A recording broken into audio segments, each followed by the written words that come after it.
Alors, shalom les amis, bonjour à tous et à toutes, et nous attachons dans cette journée de l'Aïloula de Rabbi Nachman. Nous attachons les tzadikim, c'est un jour où ils font des cadeaux.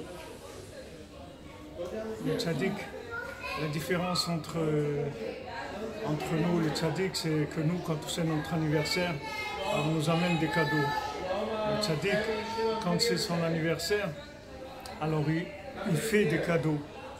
Alors, Bezrat Hashem, c'est un jour, vous pouvez oser, vous pouvez vous adresser à Rabbi Nachman et lui demander des cadeaux, ce dont vous avez besoin. Tout ce que vous voulez, tout ce que vous désirez, tous vos rêves, toutes vos envies, vous pouvez demander.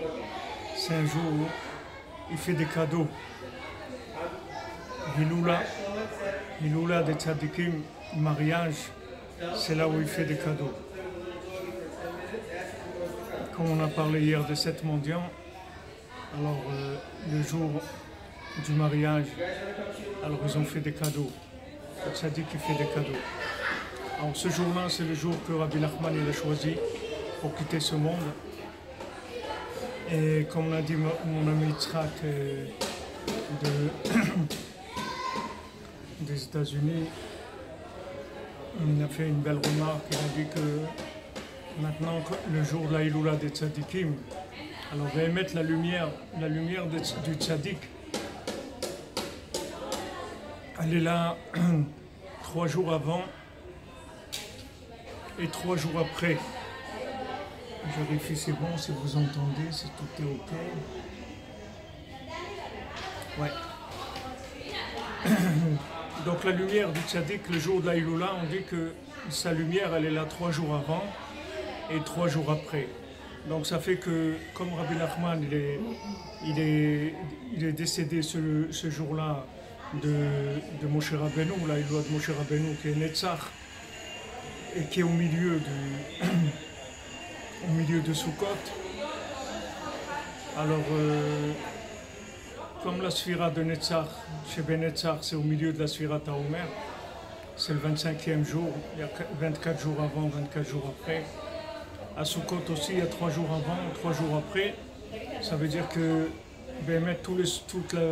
toute la Soukha, toute la fête de Soukha, il y a la lumière de Rabbeinu qui est là, bon Hachem pour nous accompagner et pour nous bénir à tous, Bezrat Hashem, dans tout ce dont on a besoin. Mais Bémet, c'est pas que à Sukkot, c'est toute l'année que Rabbeinu est là avec nous. Comme il a dit, pourquoi vous faites du souci? Je suis là, je reste avec vous, je m'en vais pas. Alors je vais juste lire quelques lignes dans Yemei Moharanat, le livre de Rabbi Nathan où il a raconté sa vie et où il relate tout le passage de la Estalkot de Rabbeinu, tout ce moment-là.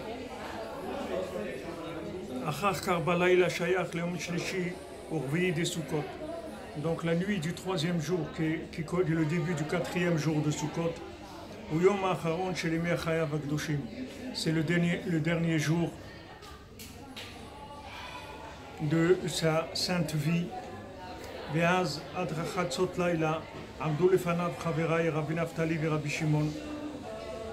Alors jusqu'à minuit, il y avait mes amis, c'est Rabbi Nathan qui raconte, il y avait mes amis, Rav Naftali et Rabbi Shimon qui étaient devant Rabbeinu, parce qu'on changeait la garde, c'est-à-dire on restait devant lui et on changeait à chaque fois.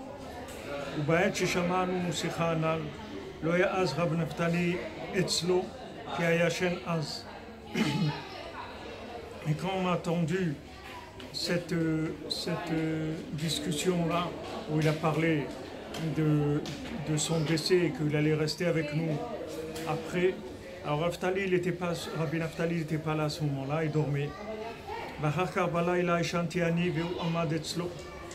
Après la nuit, j'ai dormi et Rav Naftali il était là-bas avec Rabbi Shimon. Alors la nuit, il a recommencé à parler au sujet des âmes Que Rabbeinu il va réparer ici, dans cet endroit-là, beaucoup de neshamot, beaucoup d'âmes. Il va réparer. C'est-à-dire il devait réparer les 30 000 qui étaient enterrés là-bas, mais aussi il devait réparer chacun d'entre nous, tous ceux qui viennent à Ouman faire le Tikkun HaKlali. Donc Rabbeinu s'est préparé à notre réparation à ce moment-là.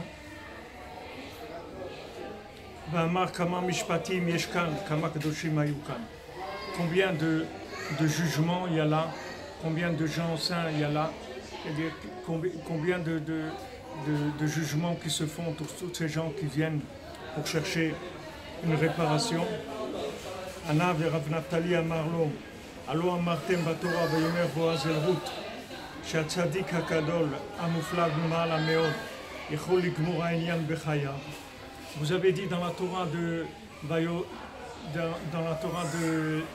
Vayomer Boaz El Rut, c'est une Torah dans le Côté Moran.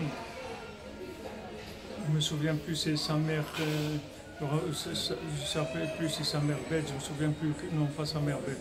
C'est une des Torotes de l'écouter Moran, où Rabbeinu dit que le tzaddik, le grand tzaddik, il peut réparer les âmes sans avoir besoin de mourir. Anahu, Zichrono Livracha ve'amar.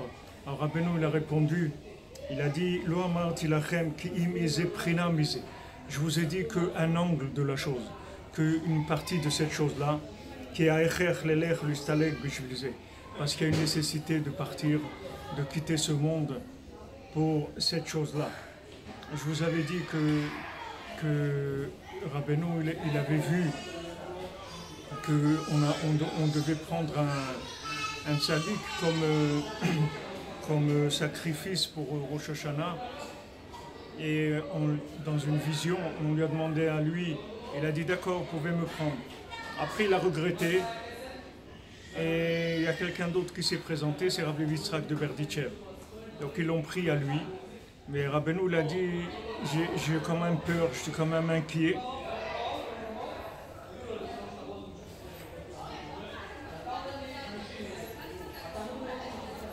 Je suis quand même inquiet. Et les Maaseh, c'est cette année d'après que Rabbeinu il a quitté ce monde physiquement. L'année d'après. Donc l'année d'avant, c'était le départ de Rabbi Yitzhak de Berditchev. Et l'année d'après, c'est Rabbeinu qui est parti. Donc le tzaddik, il est obligé de partir pour réparer ses âmes parce qu'il n'y a pas assez d'énergie dans ce monde pour pouvoir réparer ses âmes, tout simplement. Parce que tout ce qu'il y a comme divinité dans ce monde, c'est pas suffisant pour que le tzaddik puisse réparer ses âmes, comme si vous voulez, on est obligé d'amener, s'il y a un hôpital où des gens viennent pour être soignés, et on doit amener des médicaments, des plantes d'autres pays, parce que dans ce pays-là, les plantes qu'il y a, elles ne suffisent pas pour soigner ces gens-là. Donc on est obligé d'amener des plantes d'un autre pays. Alors ici, dans la réparation des âmes, le tzaddik il est obligé de monter très très haut pour pouvoir aller chercher des énergies qui vont pouvoir réparer toutes ces âmes, des gens comme nous, comment le tzaddik il nous rapproche, comment il nous donne de la vitalité. C'est parce qu'il va chercher dans des endroits qui sont extrêmement élevés et de là-bas il va amener des énergies qui sont complètement nouvelles et donc qui n'ont jamais pu être abîmées, détournées, embrouillées, ensevelies, cachées, voilées. Il amène des énergies avec lesquelles ce monde-là, il ne peut pas lutter. Ce monde-là, il peut rien faire contre ces énergies-là. C'est pour ça qu'il nous sort. Comment il nous sort? Comment vous voulez qu'il nous sorte? Rabbi Nachman, il explique, le Harizal, il dit quelqu'un, avant de se faire attraper, il n'a pas pu résister. Comment maintenant qu'il s'est fait attraper, il va pouvoir maintenant changer? C'est impossible qu'il puisse changer. C'est impossible, parce que déjà, il s'est fait attraper. Comment il va changer maintenant? C'est très difficile. Il a besoin d'une énergie qui ne fait pas partie de ce monde. Alors cette énergie-là, en fait, il l'attire avec la connexion à tzaddik. De là, il va tirer cette énergie nouvelle. Et avec ça, il va réparer tout. C'est-à-dire qu'il va trouver la force pour voir le bien qu'il y a en lui, pour pouvoir recommencer, comme on a dit hier, tous les jours à nouveau. Il va avoir une envie de recommencer. Vous croyez que tout ce qu'on a envie de faire de bien, ça vient de nous. De nous, on n'a pas la force, on ne peut pas. Le monde, il nous a complètement avalés déjà. Qu'est-ce que vous voulez qu'on lutte? Contre qui on va lutter? Contre quoi on va lutter? On a besoin d'aide.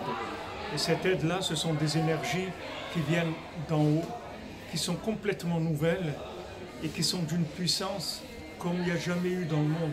C'est pour ça quand Rabbi Nachman il dit parlez avec Dieu, faites le Tikkun HaKlali, venez à Ouman, levez-vous la nuit pour parler avec Dieu, pour faire de la mendicité. Quand Rabbi Nachman il nous donne ces choses-là, c'est pas comme quelqu'un qui vous donne des conseils comment lutter dans ce monde, comment cuisiner avec les choses qu'il y a dans ce monde. Les conseils que Rabbi Nachman il dit les conseils que je vous donne, ce n'est pas des conseils de ce monde, sachez-le. Ce ne sont pas des conseils de ce monde. Ce sont des conseils qui vont vous servir maintenant. Ils vont vous servir quand vous allez vous coucher dans votre tombe. Ils vont vous servir quand vous allez vous relever à la résurrection des morts. Les conseils que je vous donne, chaque parole que je vous dis, c'est des paroles qui vont vous servir dans toute l'étape de l'évolution de ce que vous allez devenir. Maintenant, dans la tombe, après le lever de la tombe, ça vous servira tout le temps. Parce que ce ne sont pas des paroles qui viennent de la cuisine de ce monde.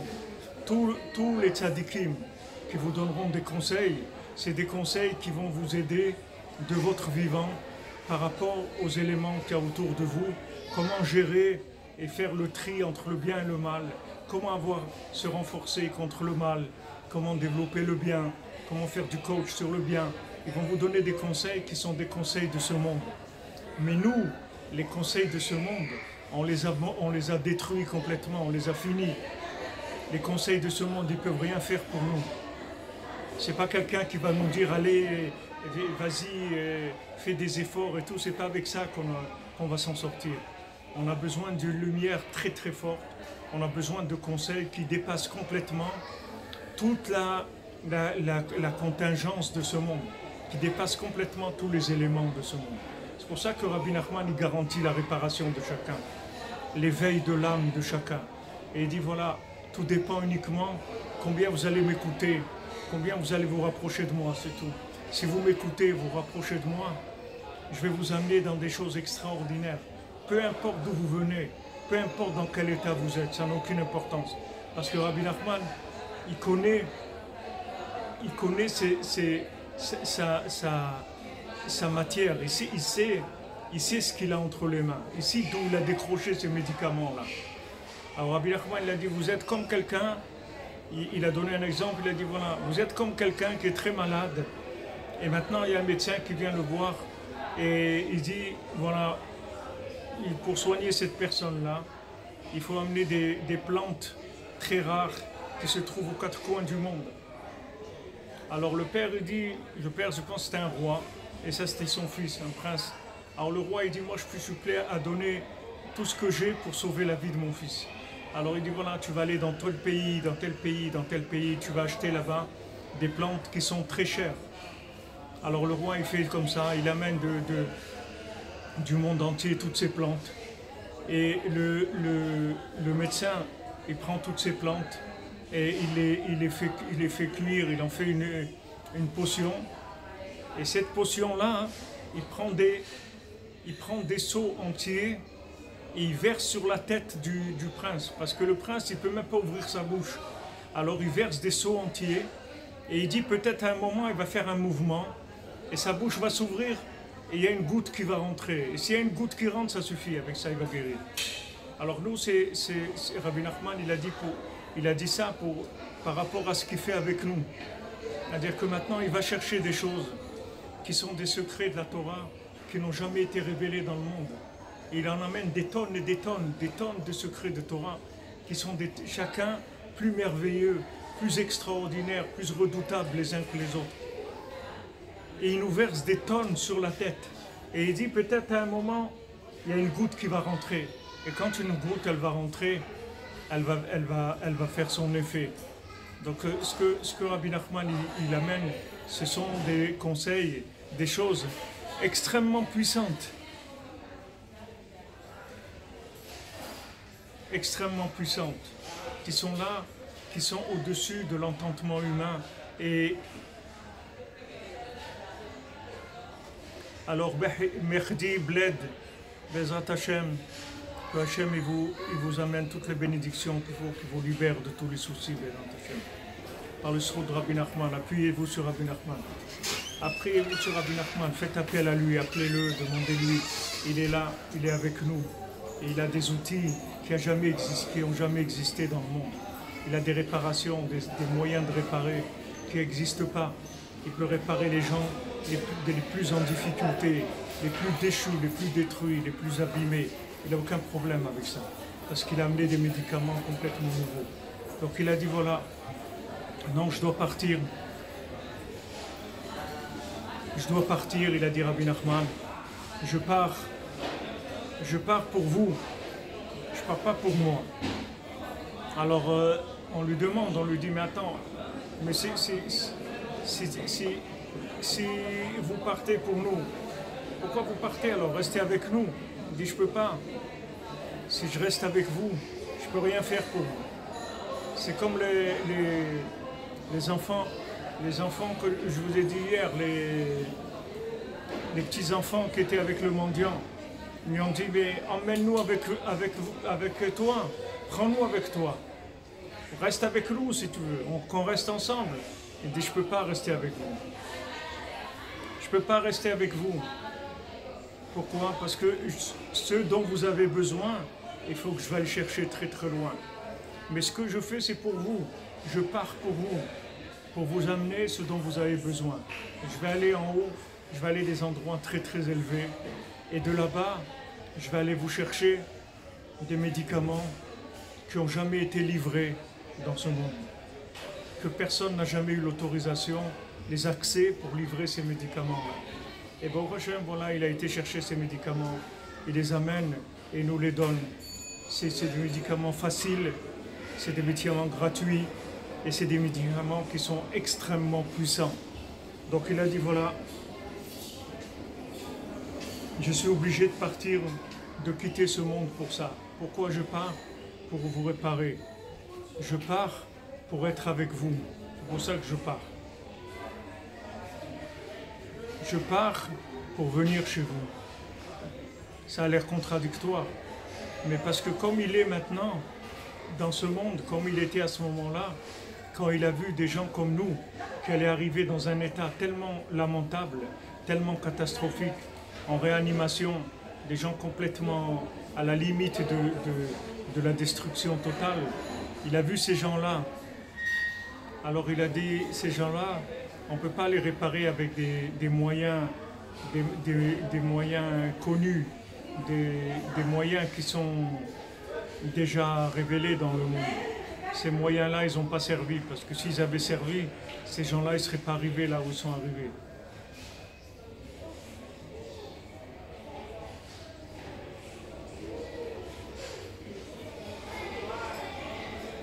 Si vous avez rêvé de moi, Mehdi, c'est bien, vous avez rêvé de moi, ça veut dire qu'on est amis, on va faire des choses ensemble. Ne faites pas de soucis, Baruch Hashem, formidable. Alors le tzaddik, il est là avec nous, Baruch Hashem.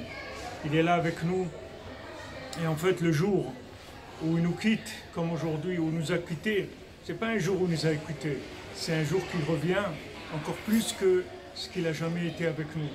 C'est un jour où sa présence, elle augmente dans le monde. Pourquoi on appelle la Hiloula d'un tzaddik? La Hiloula, ça veut dire un mariage. Le tzaddik, c'est pas un mariage. En fait, oui, c'est un mariage.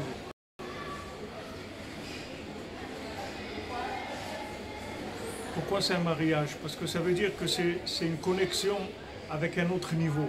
Chaque fois que le tzaddik, il arrive à l'anniversaire de son décès, c'est qu'il rentre dans un autre niveau. Comme quelqu'un dans ce monde, quand il arrive à l'anniversaire de son vivant, Alors il ajoute une année, après il devient adulte, etc. Donc chaque année il mûrit. Alors le tzaddik en haut, chaque année il avance dans la conception d'Hachem, c'est-à-dire dans la conception de sa miséricorde. Dire savoir qu'il est miséricordieux. Hachem il est miséricordieux, il a créé le monde parce qu'il nous aime et il veut nous faire du bien. Donc maintenant ce bien, il est caché par toutes les ennemis qu'il y a, toutes les clipotes, tous les côtés négatifs qui veulent nous empêcher de croire dans la miséricorde divine. Alors le tzaddik, qu'est-ce qu'il fait? Il va décrocher de la miséricorde de manière à créer des accès qui nous donnent la possibilité à nous aussi de nous connecter. Alors que normalement, comme on est dans l'état où on est, spirituel, dans l'état de destruction où on est arrivé, normalement il n'y a rien à faire pour nous. Il n'y a personne qui peut rien faire pour nous. Vraiment personne. S'il n'y avait pas Rabbi Nachman, personne ne peut rien faire pour nous. Il y a des gens, ils vont vous dire des trucs, allez, fais des efforts, débrouille-toi, avance et tout, que Dieu te bénisse et des trucs, et c'est tout. Mais quelqu'un qui va vous donner des conseils adaptés, qui vont vous servir à vous aussi à vous en sortir, pas que vous en sortir, avancer, vous construire, voir des choses, sentir des choses, vous élever. Ça, il faut des médicaments qui viennent de très très loin, des choses qui sont extrêmement élevées. Rabbi Nachman dit, vous savez d'où je vous ai pris, vous savez d'où je vous ai sorti, vous savez très bien d'où je vous ai sorti. Donc écoutez ce que je vous dis de faire. Écoutez bien ce que je vous dis de faire, parce qu'avec ça, on va arriver ensemble à des choses extraordinaires. Baruch Hashem, merci mon Dieu, qu'Hachem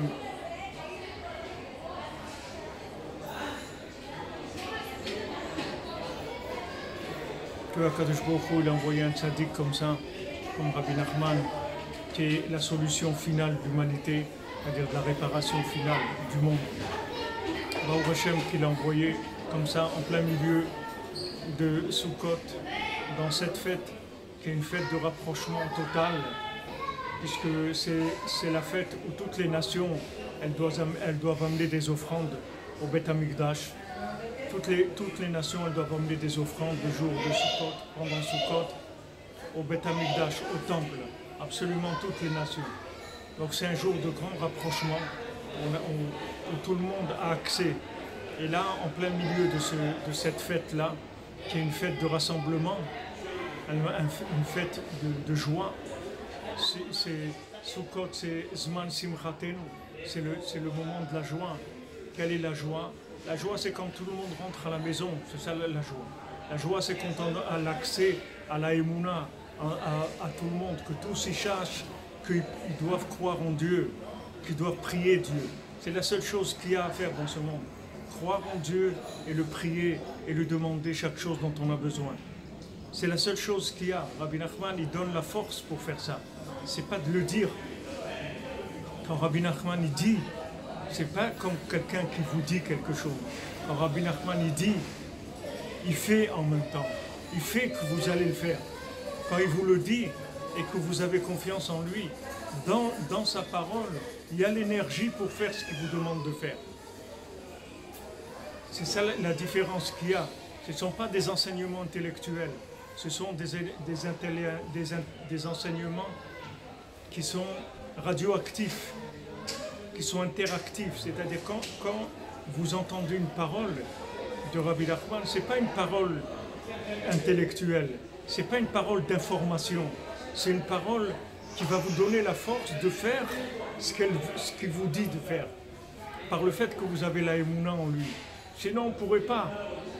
Parce que, comme on dit, les conseilleurs ne sont pas les payeurs. Il y a des gens qui vont vous donner des conseils. Ok, mais j'arrive pas à faire.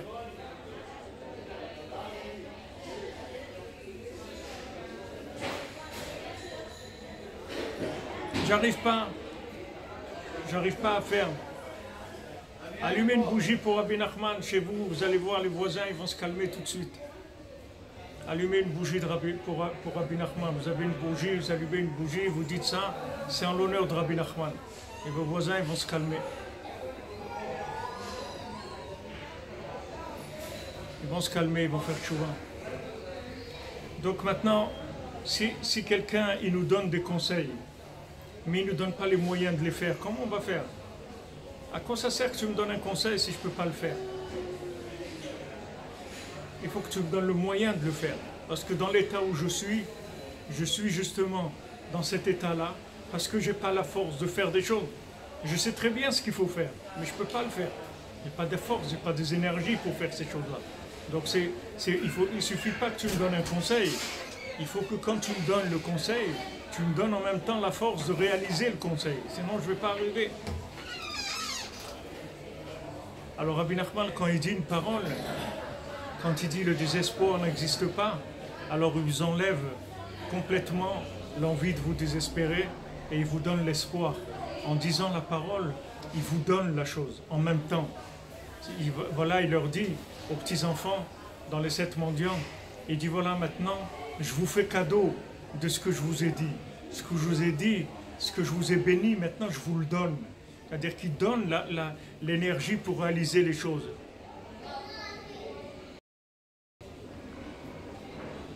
Si vous priez à Hachem, vous n'avez aucun souci à vous faire. Comme je vous ai dit, levez-vous tôt, demandez à Hachem et laissez faire après. Tout va se mettre en place pour vous. Vous allez voir la main de Dieu dans votre vie pour tout. Vous, c'est tout. Après, avancez dans la journée, vous êtes sous la main de Dieu. Vous êtes sous la tutelle de Dieu. Il n'y a personne qui va pouvoir vous faire du mal. Personne ne peut vous faire du mal. Du moment où vous avez la protection divine, personne ne pourra vous faire du mal. Parce que votre journée, elle est déjà remise entre les mains de Dieu, c'est lui qui dirige votre journée. Après, vous laissez diriger dans la journée. Vous verrez que vous aurez une autre vie complètement. Un peu d'assiduité, vous verrez que votre vie, elle va être complètement différente.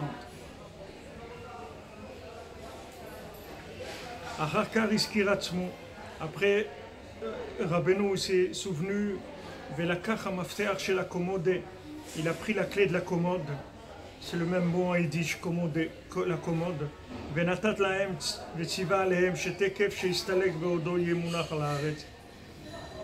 Il leur a donné la clé de la commode et il leur a dit, regardez, quand je vais mourir, tout de suite, quand je serai encore couché par terre,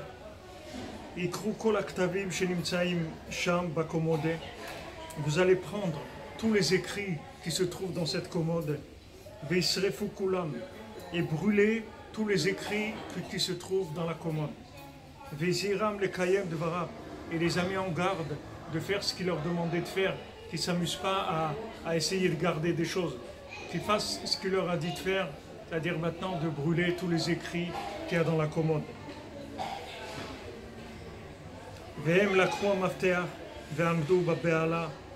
Et ils ont pris la clé. Donc il y avait Rav Naftali et Rabbi Shimon. Rabbi Shimon c'était le shamash de Rabbeinu. Rav Naftali c'était un élève, un des grands élèves de Rabbeinu, l'ami de Rabbi Nathan.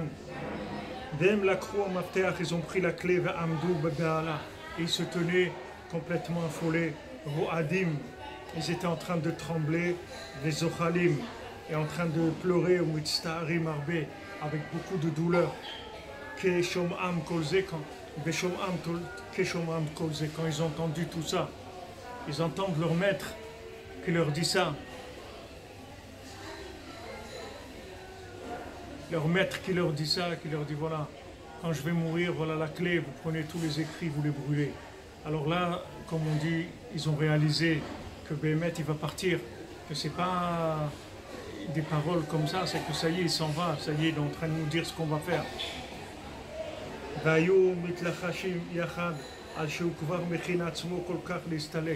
Et ils étaient en train de discuter, de chuchoter. Voilà, regarde, ça y est, le rabbi s'en va. Alors le rabbi leur a dit, pourquoi vous chuchotez? Vous n'avez pas besoin de chuchoter. Vous pouvez parler de ma mort devant moi de façon libre. Vous n'avez pas besoin de chuchoter. Parce que je n'ai pas peur de ça du tout. Ça ne me fait pas peur du tout de mourir. C'est quelque chose qui c'est rien pour moi. C'est une évolution normale et je n'ai pas peur du tout. Après il leur a dit, peut-être que vous parlez pour vous, à votre sujet. qu'est-ce que vous avez à vous faire du souci? Puisque je vais devant vous, j'avance, je vais devant vous. Donc est-ce que vous avez à avoir peur? Pourquoi vous avez peur? Je vais devant vous. Ce n'est pas maintenant que je vous laisse, que je vous laisse. Au contraire, j'avance devant vous. Donc je vous prépare tout. Je suis là-bas pour tout préparer pour vous. Donc est-ce que vous avez à vous faire du souci?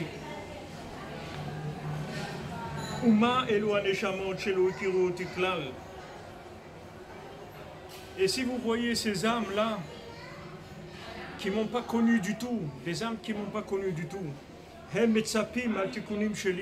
ces âmes, elles attendent pour ma réparation que je les répare. Des âmes qui n'ont pas connu du tout, elles ne savent pas qui je suis.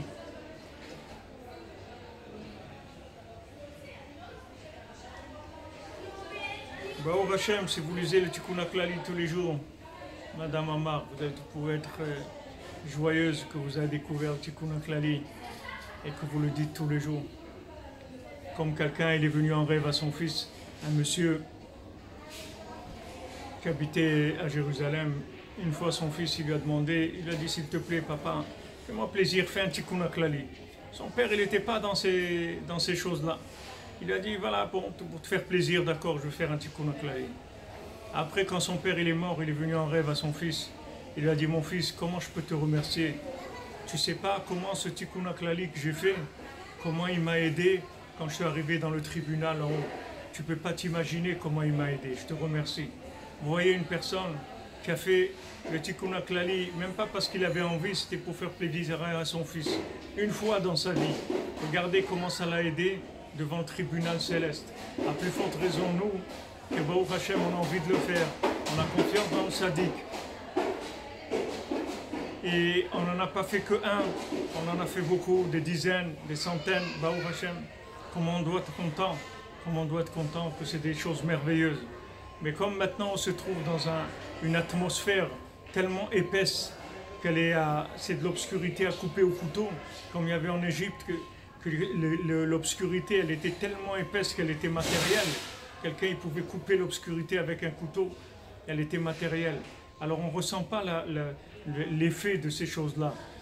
Mais Baruch Hashem, tous ceux qui ont fait Tikkun HaKlali dans ce monde et qui sont les quelques-uns qui ont pu avoir la possibilité d'être en contact avec nous, ils ont rapporté des choses extraordinaires sur les effets du Tikkun HaKlali. Extraordinaire. Baruch Hashem. Ça c'est une chose, le Tikkun HaKlali. Et l'Aïd Boedout, et faire dans la soukha, et venir à Ouman, tout ça c'est des choses qui sont... On ne peut même pas imaginer comme c'est des choses qui sont merveilleuses. Bon, on achète des médicaments extrêmement puissants. Alors il a dit, et les âmes qui sont déjà là-bas, elles attendent ma réparation. Mais kol shkem atem, à plus forte raison, vous, Elu anashim shemetu, mekodem imahem, et chez Igia, et Mahem yeshezeh Igia, ceux qui sont déjà morts avant moi, alors je dois un peu me fatiguer pour m'occuper d'eux, c'est-à-dire qu'il faut faire un peu des efforts. Avalatem, mais vous, Ma'esh lachem lidog, pourquoi vous vous faites du souci? Me'achar shani olech lifnechem, moi je vais avant, je vous prépare le terrain. En lachem litiare klal, vous n'avez pas du tout à avoir peur. Vous vous rendez compte qu'est-ce qu'il dit? Qui est-ce qui peut vous dire quelque chose comme ça? Vous avez entendu quelqu'un déjà qui peut vous dire quelque chose comme ça?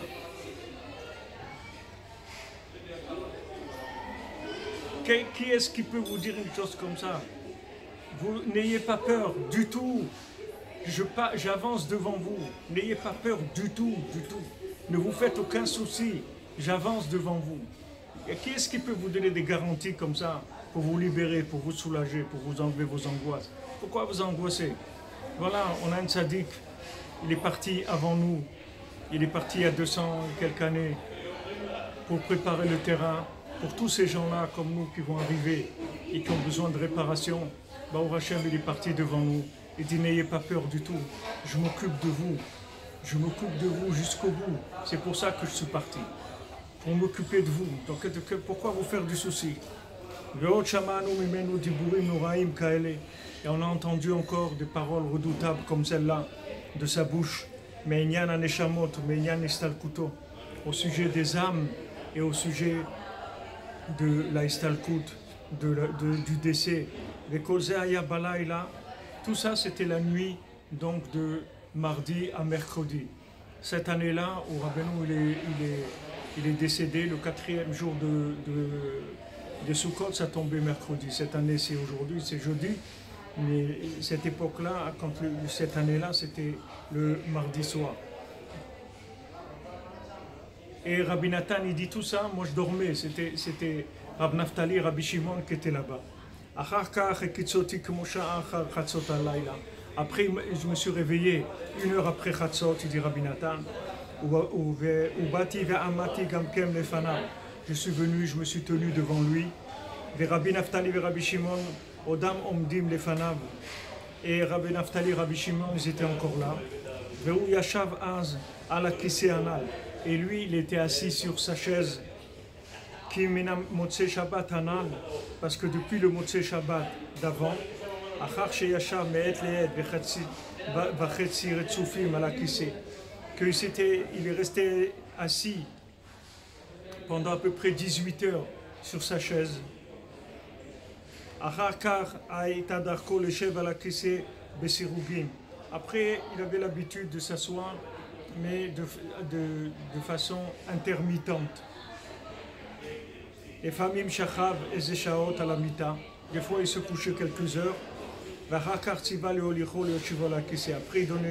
il demandait qu'on la mette sur sa chaise pour s'asseoir là-bas quelques heures. Après, il retournait encore au lit. Et après retourner sur sa chaise, il faisait comme ça. Et comme ça, pendant tous ces jours-là, depuis Motzei Shabbat, Had Hasof, jusqu'à la fin,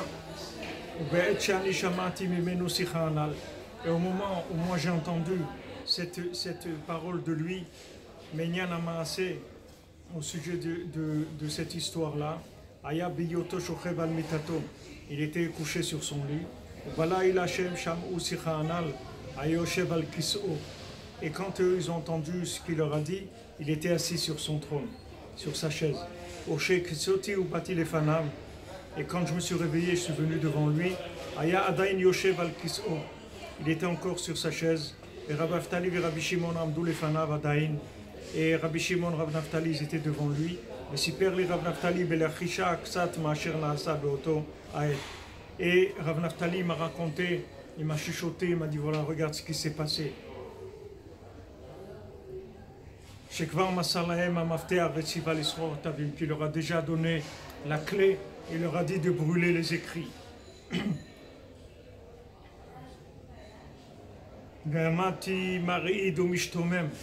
Et moi je me tenais tremblant et complètement étonné. Malgré ça, je me suis renforcé, je me suis dit dans mon cœur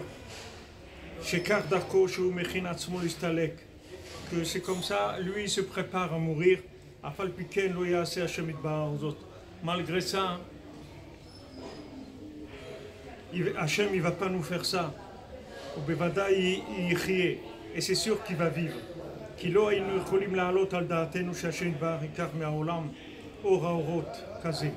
Parce qu'on ne pouvait pas imaginer, on ne pouvait pas accepter cette chose-là, que Hachem il va prendre du monde. Or Haorot, c'est lumière des lumières.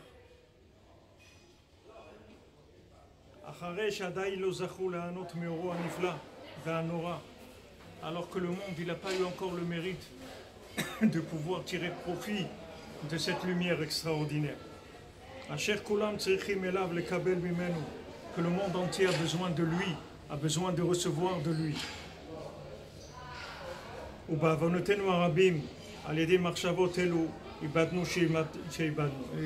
à cause de nos fautes, avec ces pensées-là, de ne pas vouloir accepter qu'il allait mourir, alors on a perdu ce qu'on a perdu. Lo bipshitut sheistalek kashem marlanu beferush ou beremez pamaim en misfar. Parce que si on avait confiance dans ce qu'il nous avait dit, qu'il nous a dit qu'il allait mourir, il nous l'a dit plusieurs fois, clairement, en faisant des allusions, il nous l'a dit plusieurs fois. on aurait pu entendre encore d'autres choses extraordinaires de sa part. Mais comme eux, ils n'ont pas accepté que le Rebbe il allait partir, alors il n'aurait pas pu leur dire ce qu'il voulait leur dire. Mais il aurait pu leur dire des choses extraordinaires s'ils avaient voulu accepter. Alors Rabbi Nathan dit Kiretsono ya sheyeteruta diltata shenachnu neorer oto. C'est parce que lui il voulait qu'il y ait un éveil d'en bas, c'est-à-dire une initiative de notre part. Qu'on lui demande des choses. C'est-à-dire on lui demande mais Rabbi voilà ok alors qu'est-ce qu'on fait, comment on va s'organiser. Il voulait qu'on prenne conscience de ce que nous a dit.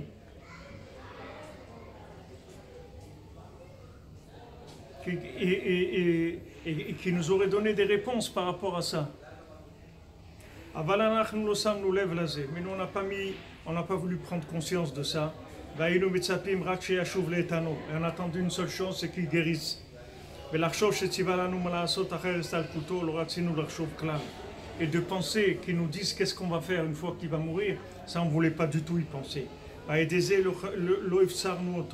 Et à cause de ça, on ne lui a pas demandé à ce sujet-là. Et lui, il n'a pas dit.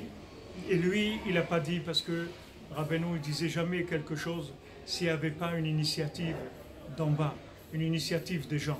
Si la personne ne cherche pas, si la personne ne demande pas, alors on ne lui dit rien du tout, parce que ça ne sert à rien. Qu'est-ce que vous avez? Quelqu'un qui ne cherche pas, quand ça sert de lui dire? Vous allez venir maintenant balancer des choses sur la tête des gens, ils ne cherchent pas. Voilà maintenant, Baruch Hashem, regardez, nous on est connectés là sur Internet et tout, parce qu'on cherche, parce qu'il y a eu des clics pour arriver à ça. Il y a eu un déclic qui a entraîné des clics. Alors ces clics-là, ils ont emmené à là où on est maintenant. Mais c'est des gens qui ne cherchent pas, on ne va pas aller leur dire qu'est-ce que vous voulez qu'on leur dise. Si quelqu'un ne cherche pas, il n'a rien à entendre, il ne va rien entendre du tout. Même si vous lui dites des choses, il ne va pas se rendre compte de ce que vous êtes en train de lui dire. Parce qu'il ne le cherche pas. Du moins, il ne cherche pas, alors il ne se passe rien. Donc Rabbi Nachman, regardez au niveau où il est là, il y a des choses qui sont extrêmement importantes pour toute l'humanité. Et pourtant, il ne dit rien. Pourquoi? Parce qu'il n'y a pas d'initiative d'en bas. Il n'y a personne qui lui a demandé. Mais alors, comment on fait? Qu'est-ce qu'on va faire une fois que vous allez partir? Il y a quelque chose de spécial à faire, etc. Personne n'a voulu s'éveiller dans ce sens-là. Personne n'a eu cette initiative, alors il n'a rien dit. Et c'est sûr que ça aurait été très important qu'il nous dise ces choses-là, parce qu'il y aurait eu sûrement des choses qui auraient aidé beaucoup. Mais le fait qu'il n'y avait pas de recherche, alors il n'y a pas eu, c'est pas venu. Rabbi Nachman, il a dit, moi, je peux vous amener très loin, très haut, dans des choses extraordinaires. Mais il faut que vous cherchiez. Si vous ne cherchez pas, je ne peux rien faire pour vous. Si quelqu'un ne cherche pas, on ne peut rien faire pour nous. Maintenant, chercher, ça ne veut pas dire automatiquement jeûner pendant plusieurs jours et donner tout son argent à la tzedaka et marcher depuis Marseille jusqu'à Jérusalem ou des choses comme ça. Non, c'est pas ça. Juste chercher, savoir qu'il me manque quelque chose dans ma vie. Que ce que j'ai, c'est pas la perfection. Que j'ai besoin de trouver d'autres choses. Que je suis en remise en question permanente et je cherche. Rabbi Nachman a dit, moi, il faut me chercher. Si vous me cherchez, je vous donne tout. J'ai tout ce qu'il vous faut. Tout ce que vous en avez besoin, vous ne pouvez même pas imaginer là où je peux vous amener. Mais il faut chercher. Si vous ne cherchez pas, il ne va rien se passer.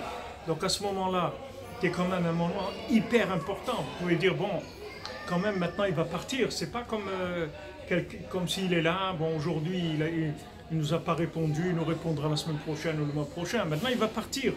Donc, il peut dire, il peut faire une exception. Pas du tout.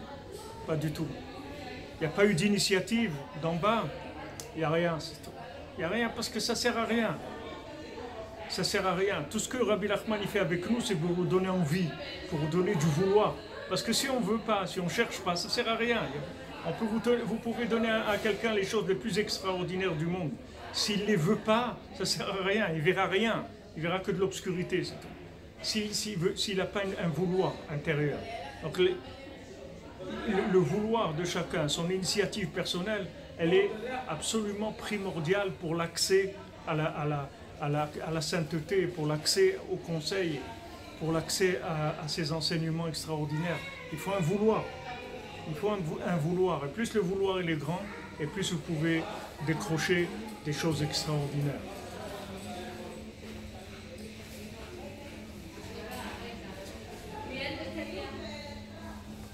Rabbi Nathan dit Va'amadti lefanav yachad im Rav Naftali Rabbi Shimon.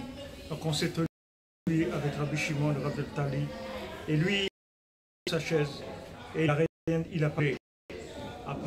Après j'ai dit à Rav Naftali à voix basse, va te reposer un peu parce que tu n'as pas dormi du tout.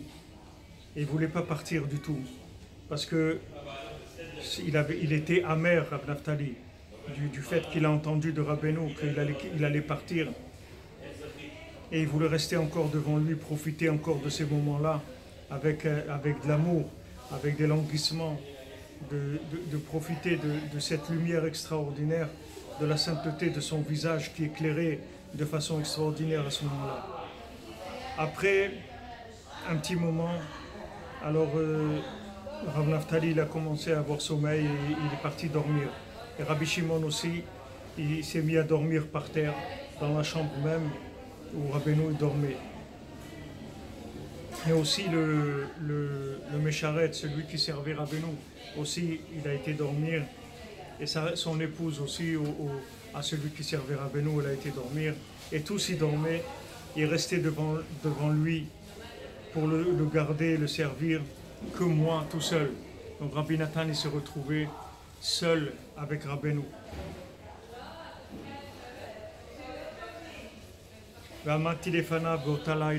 Et je me suis tenu devant lui cette nuit-là, la dernière nuit de la vie de Rabbeinu. Plusieurs heures consécutives, j'étais seul devant lui, depuis après Chatzot jusqu'à ce qu'il fasse jour. Mais je n'ai pas eu le mérite d'entendre de lui aucune parole. Tout ça parce que je n'ai pas voulu accepter dans ma tête qu'il allait mourir. Et je ne voulais pas lui demander du tout qu'est-ce qu'on allait faire après, parce que je comprends maintenant, rétroactivement, que lui, il voulait beaucoup qu'on lui demande des choses et qu'on insiste, qu'il nous donne des choses, qu'il nous donne un plan, quelque chose. Il nous aurait donné des choses extraordinaires, mais à cause de nos fautes, tellement on avait envie de le garder avec nous, on ne pouvait pas du tout accepter qu'il allait nous quitter. Et donc on ne lui a pas demandé, et à cause de ça on a perdu des choses. Et donc je me tenais devant lui tout seul cette nuit-là, et lui il me regardait, et avec ses yeux redoutables, il me regardait beaucoup. Et tout son regard vers moi, c'est-à-dire sur moi, c'était comme des paroles mamash comme s'il me parlait.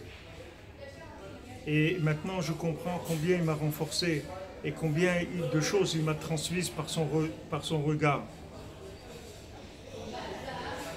Le fait qu'il m'a regardé, à chaque fois qu'il m'arrive des choses, je vois dans ses regards qu'il m'avait déjà donné la réponse, qu'il m'avait dit tout que par le regard.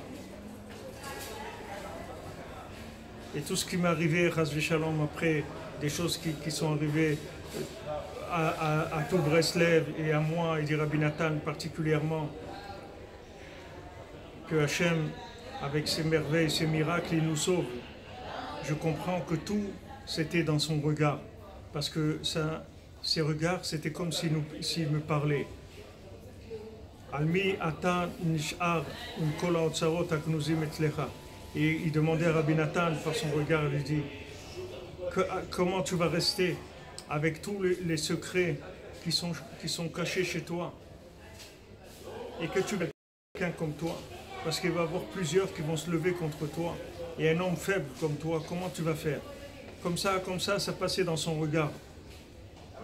Tout ce qui m'est arrivé, c'était tout, il faisait allusion dans son regard.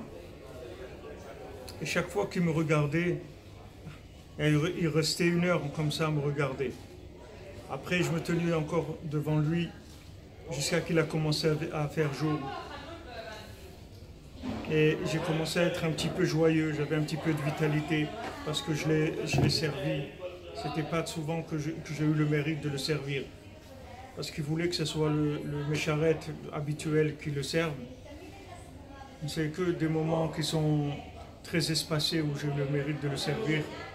Et j'étais donc content de l'avoir servi. Je ne savais pas du tout que ce jour-là, il allait quitter ce monde. Et au contraire, j'avais l'impression qu'il allait mieux, qu'il allait rester.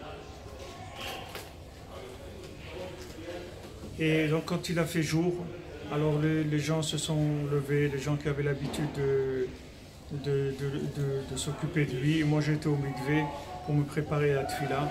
C'était le 3e jour, c'est-à-dire le 4e jour de Sukkot. C'était mardi, non c'était mardi, oui. Quand je vous dis tout à l'heure mercredi, c'était pas mercredi, c'était mardi qui était le 4e jour de Sukkot. Et quand je suis revenu du mikvé, et je l'ai trouvé, il était assis sur son lit. Il était assis, pas allongé. Il avait son talit et il était en train de prier. Après, il a pris le hétrog et le loulav et il les a tenus dans sa main, enveloppés dans son talit. Et il avait le sidour du Harizal qui était posé sur ce genou. Et il a fait tout le Hallel et il a pris les Arba Minim. Il a fait les Oshanot à voix haute un petit peu. On pouvait entendre ces paroles.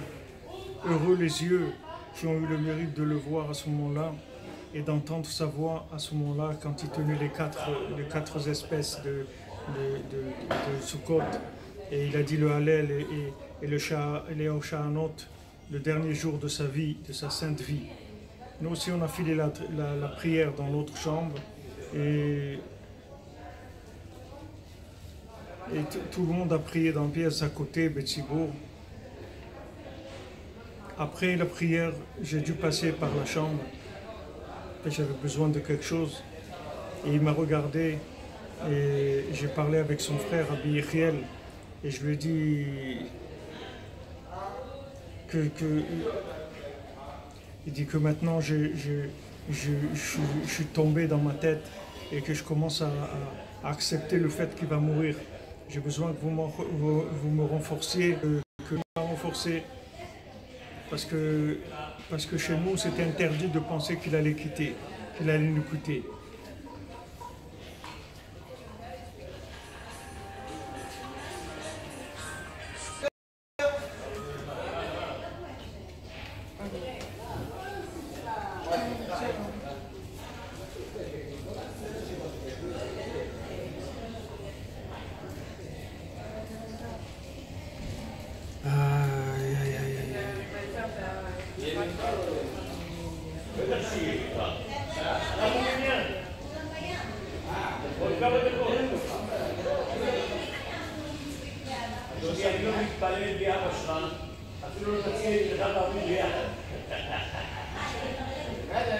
Et quand il était encore couché sur son lit, il y a eu un grand bruit que dans la ville il y avait un incendie pas loin de chez lui. Il y avait une grande tempête qui n'avait pas du tout quelque chose qui n'était pas habituel du tout. Et quelque chose de très très fort. Une tempête extrêmement forte. Et la soukha qu'il y avait chez lui, elle est tombée tellement le vent était fort. Et quand le vent était tellement fort comme ça, tous les gens ils sont partis vers l'incendie. Et moi je ne savais pas quoi faire. Et je me suis dit, c'est sûr que moi je ne vais pas me séparer de lui, peu importe ce qui se passe. Mais maintenant j'étais pour voir ce qui se passait dans l'incendie. Et je me suis dit, à ce moment-là, il va pas mourir. Et quand je courais vers l'endroit, Hachem il a aidé que le feu s'est arrêté avec un miracle extraordinaire. Et quand j'allais vers l'incendie, ils m'ont dit, les gens, que bon, Hachem, il y avait plus d'incendie. Alors on s'est tenu à côté de lui, à côté de son lit. Et la maison était pleine de gens qui sont venus pour son honneur. Et quand ils ont vu que c'était la fin, alors ils ont commencé à dire pour lui Ma'avar Yavok. Et ce sont des versets qu'on dit sur les tzadikim. Et après, on avait l'impression que ça y est, il allait mourir. Et j'ai commencé à pleurer, à crier Rabbi, Rabbi. avec qui vous allez nous laisser. Et il nous a entendus, et il s'est réveillé, il s'est tourné vers nous, et son visage redoutable vers nous, et en nous faisant passer le message, en nous disant Chas v'Shalom, que je vous abandonne. Je ne vous abandonne pas du tout. Ne croyez pas que je vous abandonne. Je ne vous abandonne pas du tout.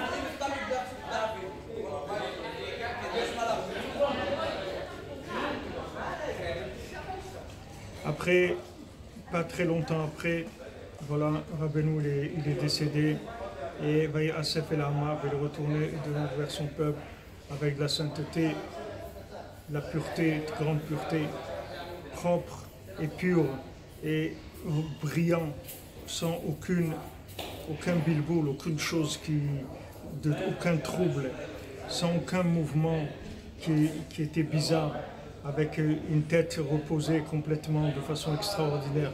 Et tous ceux qui étaient là-bas, même les gens de la Chevra Kadisha, c'est-à-dire des gens qui s'occupent des morts, et tous les grands qui sont occupés des tzadikim, ils ont dit qu'ils ont vu beaucoup de tzadikim qui sont morts avec la tête claire, mais un décès comme celui-là, ils n'ont jamais vu de leur vie. Ils n'ont jamais vu quelqu'un qui est parti tranquille, tellement tranquille comme Rabbeinu. Et tout ça, c'est d'après ce que nous on comprend. Mais sur l'essence de son décès, on n'a pas de bouche pour parler, il n'y a aucune pensée qui peut savoir. Et celui qui comprend un petit peu dans sa grandeur, dans ses livres, et dans ce qu'il a dit, il comprend qu'on ne peut pas du tout que c'est quelque chose d'un pélé, c'est quelque chose d'extraordinaire, quelque chose d'éblouissant, de très très fort. Quelque chose de tellement extraordinaire comme il n'y a jamais eu dans le monde et qu'il n'y aura plus jamais dans le monde. Comme il a dit Beferouche, comme il a dit précisément, comme c'est écrit dans Chaim Moharan. Qu'est-ce que je peux dire, de quoi je peux parler, qu'est-ce que je peux répondre à Hachem, que j'ai eu le mérite d'être au moment où son âme a quitté ce monde. Et si je n'étais venu dans ce monde que pour ce moment-là, alors ça aurait suffi.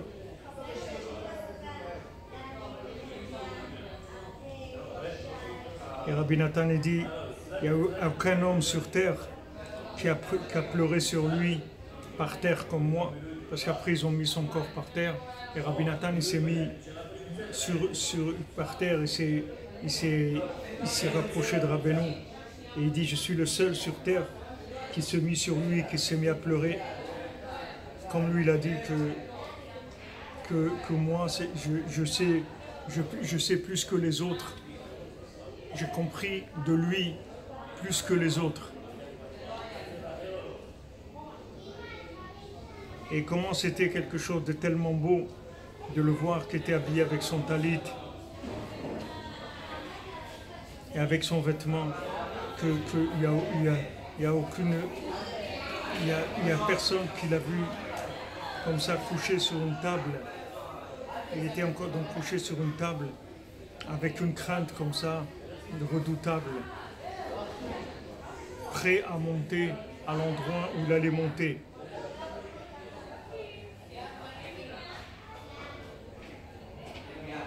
Après, j'ai attrapé le bord de son vêtement avec les gens qui le portaient et pour le faire sortir de la maison. Et à ce moment-là, il a étincelé dans mon esprit un étincellement de la grandeur d'Hachem. Et donc il a été enterré, Béchalom, le quatrième jour,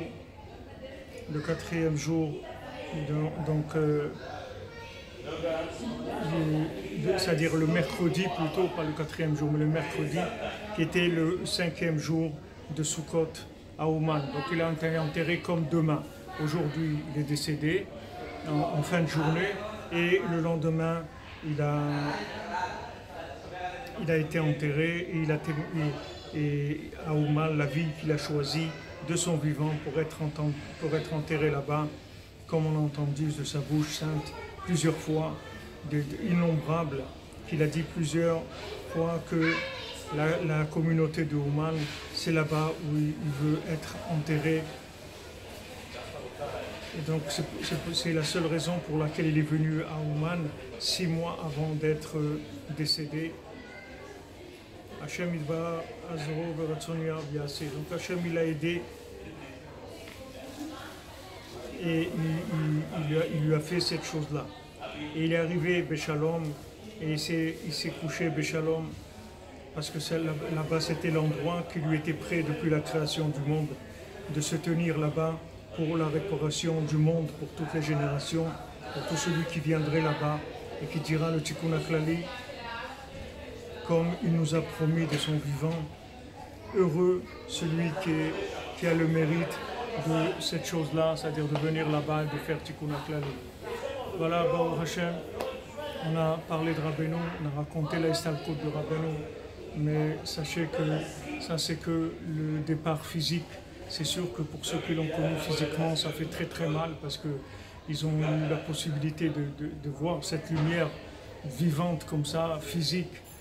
Mais nous, Baruch Hashem, il est avec nous, puisque sa lumière, elle vit en nous, sinon on ne serait pas là aujourd'hui. Donc, Bezat Hashem, avec la Emouna, il va nous amener toutes les réparations, toutes les délivrances à chacun d'entre nous, à chacune, chacun, et pour toute l'humanité, parce qu'il est parti pour réparer toute l'humanité, sans exception. Bezat Hashem, comme il a dit, réparer les hommes, les animaux, les plantes, les pierres, tout va être réparé, tout va s'inclure dans Hashem. Ashrenu, heureux sommes-nous qu'on fait partie comme on dit, des premières vagues, des gens qui se sont rapprochés, qu'on est quelques centaines de milliers peut-être aujourd'hui, mais il va y avoir des millions et des milliards de gens qui vont se rapprocher de Rabbeinu.